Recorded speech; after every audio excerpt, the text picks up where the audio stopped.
Okay, what's going on YouTube? It is Alex here, back again with another video, and today I'm doing a video on my beginner's guides to aquariums. So today is how to cycle your aquarium. Now you're going to need three things to do this. Number one is this. It's ammonia. This is a product called Biomature. I'll just show that to you. I'm not sure how well you can see that. Biomature. Basically, what you need to do to cycle your fish tank is not put fish in it. Common misconception is that to cycle a fish tank, you buy some hardy fish, you put them in, you almost kill them, and then your tank is cycled and ready for fish. That's wrong. You should always do a fishless cycle by using ammonia or a product like this. You can buy ammonia from, I don't know, any sort of big store like Walmart or, I don't know, Tesco in the UK. I don't know where you can buy it. I've never really tried to buy it, but I'm guessing you can buy it from pretty much anywhere. So you add some of that, only add a little bit, and you'll need to test how much ammonia you're adding by using a test kit like this. Now this is an API master test kit, and you're going to want to get yourself something like this because this has everything you need. It has nitrite, nitrate, pH, high range pH, and ammonia. And the one thing you're going to want to keep an eye on at this early stage of cycling is ammonia. So you add some of this, wait for the ammonia to get to, I don't know, about, well, let's see, what does this go to?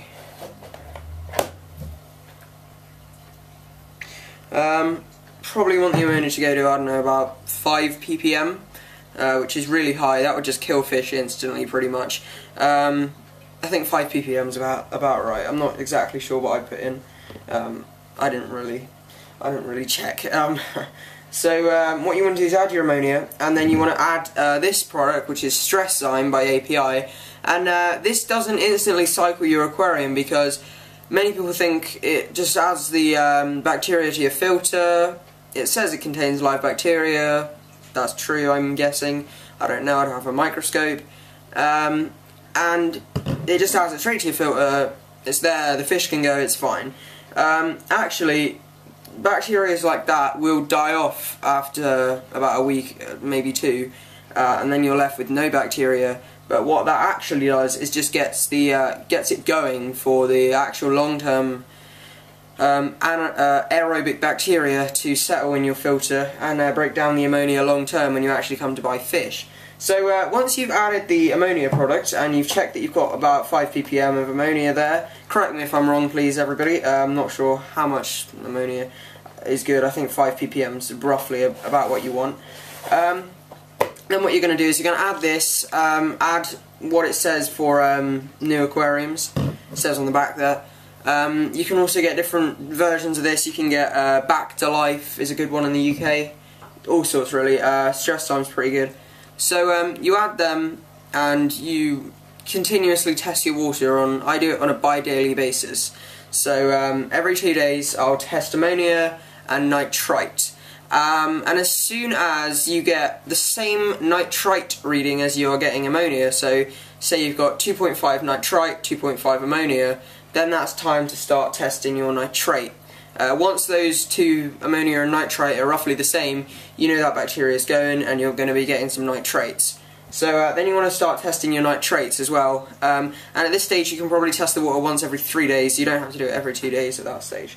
And then once the ammonia is at 0, the nitrite is at 0, and by that time the nitrates will probably be quite high, probably about 60 ppm, something around there.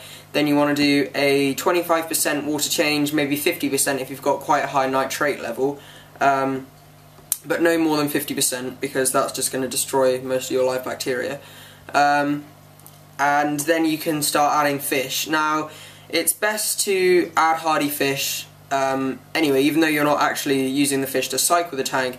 It's best to add hardy fish just in case the tank goes through a mini cycle or something goes wrong.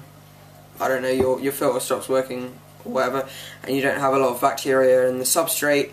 So some good hardy fish for you to add would be live bearers are pretty hardy. The most hardy live bearers would probably be platies and swordtails. Mollies not so much, especially if you don't have brackish water conditions. Mollies are not that hardy at all. You really do need some brackish water to keep mollies in tip-top condition. If you're looking to get something smaller, Cory catfish are fairly hardy, just the bronze Corydoras. I mean, if you're thinking even smaller than that, neon tetra is not perfect. They're quite prone to fin rot and bacterial infections in a new tank. So something smaller, I guess. You'd probably be looking at, I'm not sure. Can't really think off the top of my head. I don't know. Maybe some form of white skirt tetra. I think they're more hardy than the neons and the cardinals. Definitely if you're going to get any sort of neon or cardinal tetra, go for the neons, because cardinals are not as hardy as neon tetras. So you want to go for those. And then when your tank's new, you want to be testing the water quality twice a week. So up until the tank's about 3-4 months old, you want to test the water quality twice a week.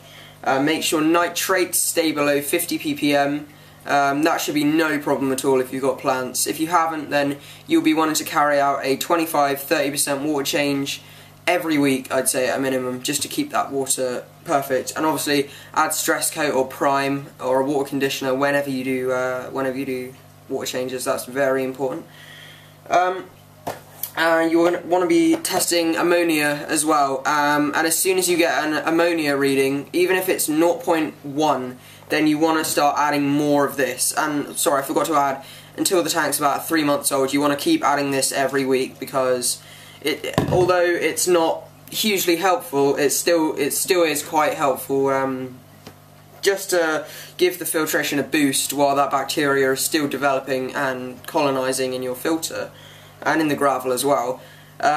So yeah, once the tank's about 6 months old, you're probably not going to have many headaches along the way. If you do what I did and get lazy and let the water conditions in your tank slip and let the nitrates go up, then you might have some ill fish. But if you continue doing water changes on a weekly basis or every 2 weeks, if you have plants, if you keep testing the water, make sure nothing bad's happened. If you do have ammonia, go to the shop, get some ammonia remover to put in your filter, add more of this.